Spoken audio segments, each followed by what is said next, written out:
WBP এবং KP এর জন্য মোস্ট ইম্পর্টেন্ট কিছু রিজনিং এর প্র্যাকটিস সেট আমি নিয়ে এসেছি।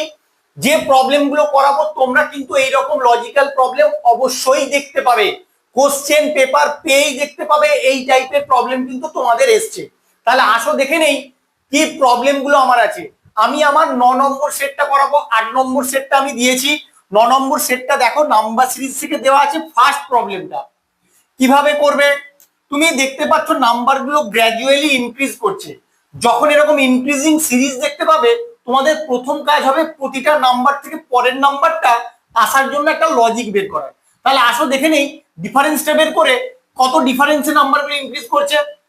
8 থেকে 10 2 ইনক্রিজ করছে, 10 থেকে 24 14 ইনক্রিজ করছে, 24 থেকে 58 4 আর 4 8 2 আর 3 5, 58 থেকে 120 8 আর 2 10 5 আর 6 11 62 ইনক্রিজ করছে। তাহলে এটা কত ইনক্রিজ করবে? তুমি কি এই সংখ্যাগুলো দেখে বুঝতে পারছো এখানে কত ইনক্রিজ করবে? বুঝতে পারবে না। তাহলে কি করবে, তুমি আবার একবার এই নাম্বারগুলো ডিফারেন্স বের করো। এই পদ্ধতিটাকে বলা হয় চেন রুল। মানে তুমি এখানে চেন রুল অ্যাপ্লাই করে দেখো ওখান থেকে কোনো লজিক পাওয়া যায় কিনা। 2 থেকে 14 12 ইনক্রিজ করছে, 14 থেকে 34 20 ইনক্রিজ করছে, 34 থেকে 62 4 আর 8 12 3 আর 2 5 28 ইনক্রিজ করছে। তাহলে এখানেও কিছু ইনক্রিজ করবে। 12 আছে, 20 আছে, 28 আছে। আবার তুমি দেখবে নাম্বারগুলো কত ইনক্রিজ করছে। 12 থেকে 20 8 ইনক্রিজ করছে, 20 থেকে 28 8 ইনক্রিজ করছে। তাহলে এবার দেখো একই নাম্বার কিন্তু ইনক্রিজ করছে। তাহলে এটা কত ইনক্রিজ করবে? এটাও কিন্তু তোমার 8 ইনক্রিজ করবে। এবার নিচ থেকে তোমাকে স্টেপ বাই স্টেপ উপরে উঠলেই এখানের সংখ্যাটা তুমি পেয়ে যাবে। ওই সংখ্যাটার সঙ্গে 120 যোগ করলেই কোশ্চেন মার্ক অ্যান্সারটা চলে আসবে। তাহলে কি হবে, 28 এর সঙ্গে 8 যোগ করো, কত হয়? 28 আর 8 36। তাহলে এখানে 36 হবে। এখানে কি হবে, 36 এর সঙ্গে 62 যোগ করলে এখানে সংখ্যাটা পেয়ে যাবে। কত হয়? 6 আর 2 8 6 আর 3 9 98। এবার 120 এর সঙ্গে তুমি 98 যোগ করলে কোশ্চেন মার্কের অ্যান্সারটা চলে আসবে। কত হবে? 218 হবে। এবার অপশনের দিকে তাকাও, দেখো অপশন বি তে কিন্তু তোমার 218 আছে। এটাই তোমার কারেক্ট অ্যান্সার হবে। এইভাবেও কিন্তু তোমাদের সলভ করতে হয়।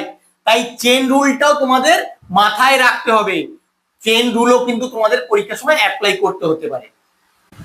লেটার সিরিজের যখন তোমরা প্রবলেম দেখতে পাবে তোমাদের প্রথম কাজ হয় কি, কতগুলো লেটার আছে তোমার গুনে নেওয়া। তাহলে আসো গুনে নেই। অবশ্যই ব্ল্যাঙ্ক স্পেস সমেত গুনতে হবে।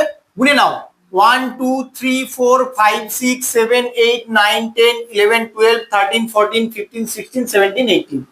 18টা তোমার এখানে অ্যালফাবেট আছে। মানে 18কে ফ্যাক্টর করতে হবে।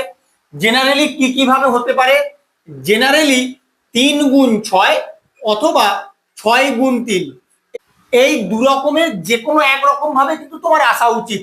ওখান থেকে তুমি সিমেট্রি দেখে করবে। তাহলে আগে 3 গুণ 6 অর্থাৎ 3টে করে অ্যালফাবেটের 6টা সিরিজ বানিয়ে দেখি কি সিমেট্রি আমার পাওয়া যায়।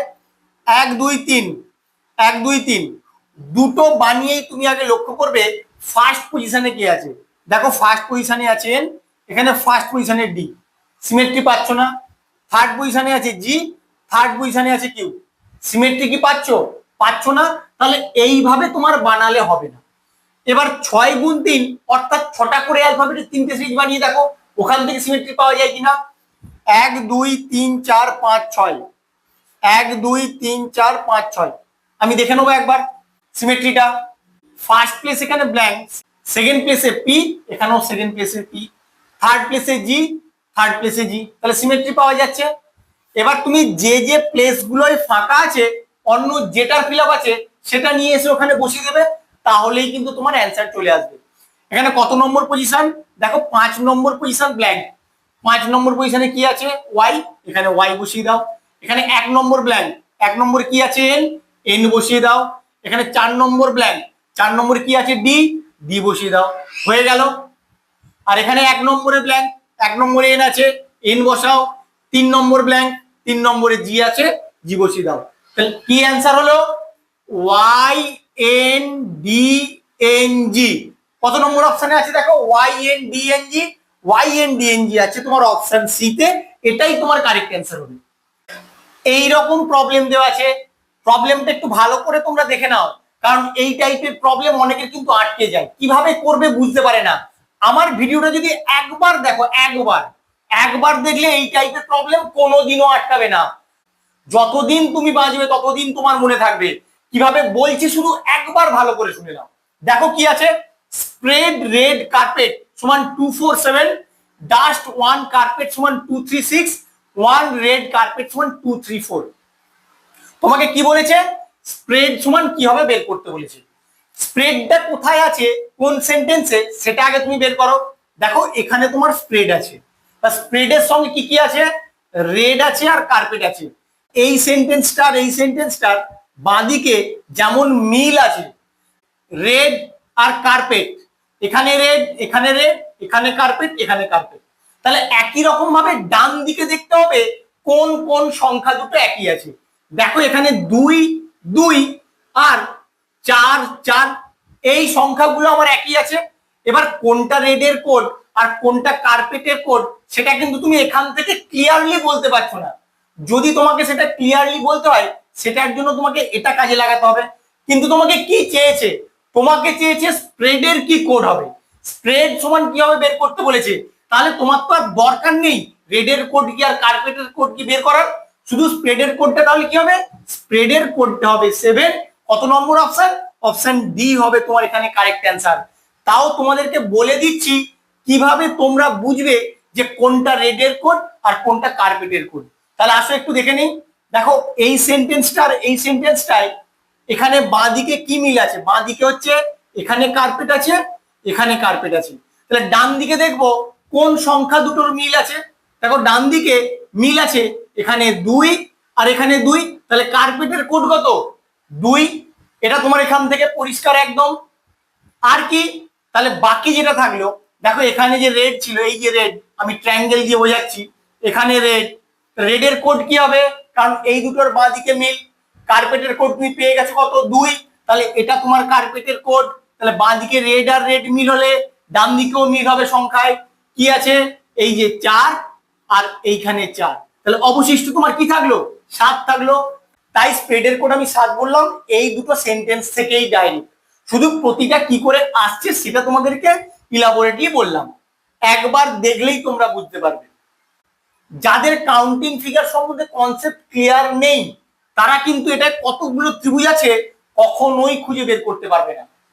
প্রতিটা ত্রিভুজ আলাদা আলাদা করে এঁকে তোমাদের দেখাবো, তোমরা একটু ভালো করে খেয়াল রাখবে আমি কিভাবে সলভ করছি প্রবলেমটা।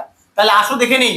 সবার প্রথমে আমি এই ত্রিভুজটাকে নেব, এই ত্রিভুজটা ভালো করে দেখো আমি কোনটা বলছি।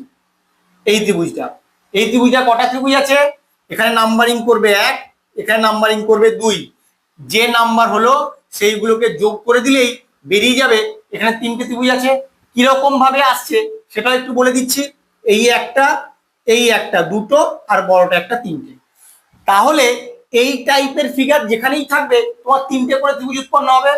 তাহলে এখানে একটা আছে, এই যে দেখাচ্ছি এবার দেখে নাও, এই যে এটা, এটার জন্য কটা ত্রিভুজ 3টে। আবার এই যে বড় ত্রিভুজটা দেখো, এই যে বড়টা, এই বড়টা আর মাঝামাঝি একটা দাগ চলে গেছে, এটার জন্য 3টে। তারপর এই যে ত্রিভুজ, এই যে এটা মাঝখানে বরাবর দাগ আছে, এটার জন্য 3টে। আবার এই যে ত্রিভুজ, এই যে এই ত্রিভুজটা মাঝ বরাবর দাগ আছে, এটার জন্য 3টে। আর কি কোথাও আছে তুমি দেখতে পাচ্ছ, 3 3 6 3 9 3 12, আর কোথায় আছে ভালো করে খেয়াল করো, 12। এবার দেখো এই ত্রিভুজটা, এটা তুমি নাওনি, এই যে এটা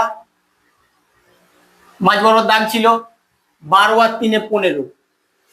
সব ত্রিভুজগুলো তোমার কি ধরা হয়েছে, এখনো কিন্তু সব ত্রিভুজগুলো তোমার নেওয়া হয়নি, আরো ত্রিভুজ বাকি আছে। কোথায় আছে লক্ষ্য করো, এই যে এই ত্রিভুজটা তুমি এখনো নাওনি, এই ত্রিভুজটা, এটা কিন্তু কোনো ত্রিভুজের অন্তর্গত নয়, মানে যে ত্রিভুজগুলো তুমি ধরে 3টে করে ত্রিভুজ পেয়েছো তাদের একটার অন্তর্গত নয়। তাহলে +1। আবার এদিকেও সেম, এটা তুমি ধরনি এখনো, এইটা, তাহলে আবার +1। আর কিন্তু যতই চেষ্টা করো খোঁজার আর খুঁজে পাবে না ত্রিভুজ।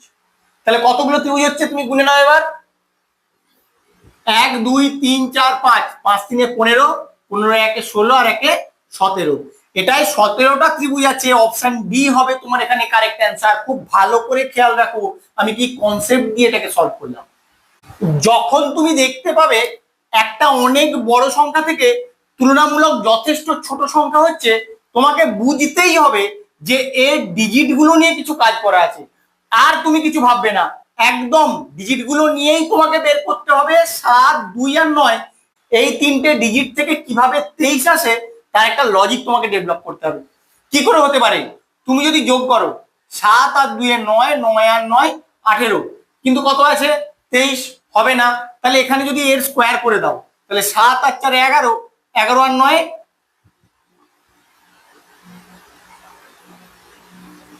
তাহলে কিভাবে করবে? যোগ করে আসছে না, গুণ করলে তো অনেক বড় হয়ে যাবে। 7 দুগুণে 14, 14 নং কত হয়? 14 9 হয়ে যায় তোমার 126। তাহলে ওখান থেকে 23 কি করে আসবে? তাহলে আর কিভাবে হতে পারে? 7, 2 আর 9 থেকে 23টা বানানোর চেষ্টা করো, তোমরা চেষ্টা করো সকলেই। যদি করতে পারো আমাকে অবশ্যই কমেন্ট করে জানিও। 7, 2, 9, তুমি 7কে 2 দিয়ে গুণ করো, 7 দুগুণে কত হয়? 14। এবার এই 9টাকে যোগ করে দাও, তাহলেই তোমার 23 চলে আসে। সেম লজিক এদিকে অ্যাপ্লাই করো, 2কে 1 দিয়ে গুণ করে দাও, 2 1 2। এবার এই 6টাকে যোগ করে দাও, 6 আর 2 8, তোমার এখানে অ্যান্সার হওয়া উচিত। এবার অপশনের দিকে তাকাও, দেখো অপশন ডি তে তোমার 8 আছে, এটাই তোমার কারেক্ট অ্যান্সার হবে। এইভাবেও কিন্তু তোমাদের লজিকটা অ্যাপ্লাই করতে হবে, তাই ভালো করে খেয়াল রাখো আমি কি লজিক গুলো অ্যাপ্লাই করছি। মিসিং নাম্বারের এই প্রবলেমটা তোমরা কিভাবে সলভ করবে? তুমি দেখতে পাচ্ছ 3টে করে সংখ্যা দেওয়া আছে প্রত্যেকটা ফিগারে, আর নিচের সংখ্যাগুলো কিন্তু বড় দেওয়া আছে। তাহলে তোমাদের টার্গেট কি থাকবে? এই ছোট দুটো সংখ্যা থেকে বড় সংখ্যাটা কি করে আসছে তার একটা লজিক বের করে। তাহলে আসো দেখে নেই কি করে আসে। 18 আছে, 19 আছে, আমি আগে যোগ করেই দেখি কি হয়। 18 আর 19 যোগ করলে কত হয়? 9 8 17 7 হাতে 1, 1 1 2 আর 1 3, 37। তোমার এখানে কত আনতে হবে? 35। 37 থেকে যদি তুমি 2 বিয়োগ করো তাহলে 35 চলে আসে। এটার ক্ষেত্রে আসো, সেম লজিকে 43 আসে নাকি দেখবো। প্রথমে 22 আর 24 যোগ করে দাও, 22 আর 24 যোগ করলে কত হবে? 4 আর 2 6, 2 আর 2 4। এখানে কত আনতে হবে? 43। কিন্তু 46 থেকে যদি তুমি 2 বিয়োগ করো তোমার কত হবে? 44। কত আনতে হবে? 43। তাহলে তুমি এখানে 3 বিয়োগ করো, 3 বিয়োগ করলেই 43 হয়। তাহলে লজিকটা কি হবে? দুটো সংখ্যা যোগ করবে, তারপরে এক এক করে বাড়িয়ে যাবে, অর্থাৎ যে বিয়োগটা করবে এক এক করে বাড়িয়ে যাবে। এখানে 2 বিয়োগ করেছো, এখানে 3 বিয়োগ করেছো, এরপরেরটা অবশ্যই 4 বিয়োগ করতে হবে। এই লজিকটাই তোমাদের ধরতে হবে, যদি না ধরতে পারো অঙ্কটা কিন্তু তোমরা সলভ করতে পারবে না। 26 আর 27 যোগ করো, 7 আর 6 13, 3 হাতে 1, 2 আর 2 4 আর 1 5। কত বিয়োগ হবে বলেছি? 2 বিয়োগ 3 বিয়োগ, এখানে 4 বিয়োগ করবে 49 তোমার অ্যান্সার হবে। 100% কারেক্ট অ্যান্সার, অপশন বি হবে তোমার এখানে অ্যান্সার। আমার ভিডিওটা কেমন লাগলো তোমরা অবশ্যই কমেন্ট করে জানিও, বন্ধুদের সঙ্গে বেশি বেশি করে শেয়ার করো। আর ডাব্লিউবিপি এবং কেপি এর আরো প্র্যাকটিস সেট পাওয়ার জন্য প্লিজ আমার চ্যানেলটাকে সাবস্ক্রাইব করো। Thank you.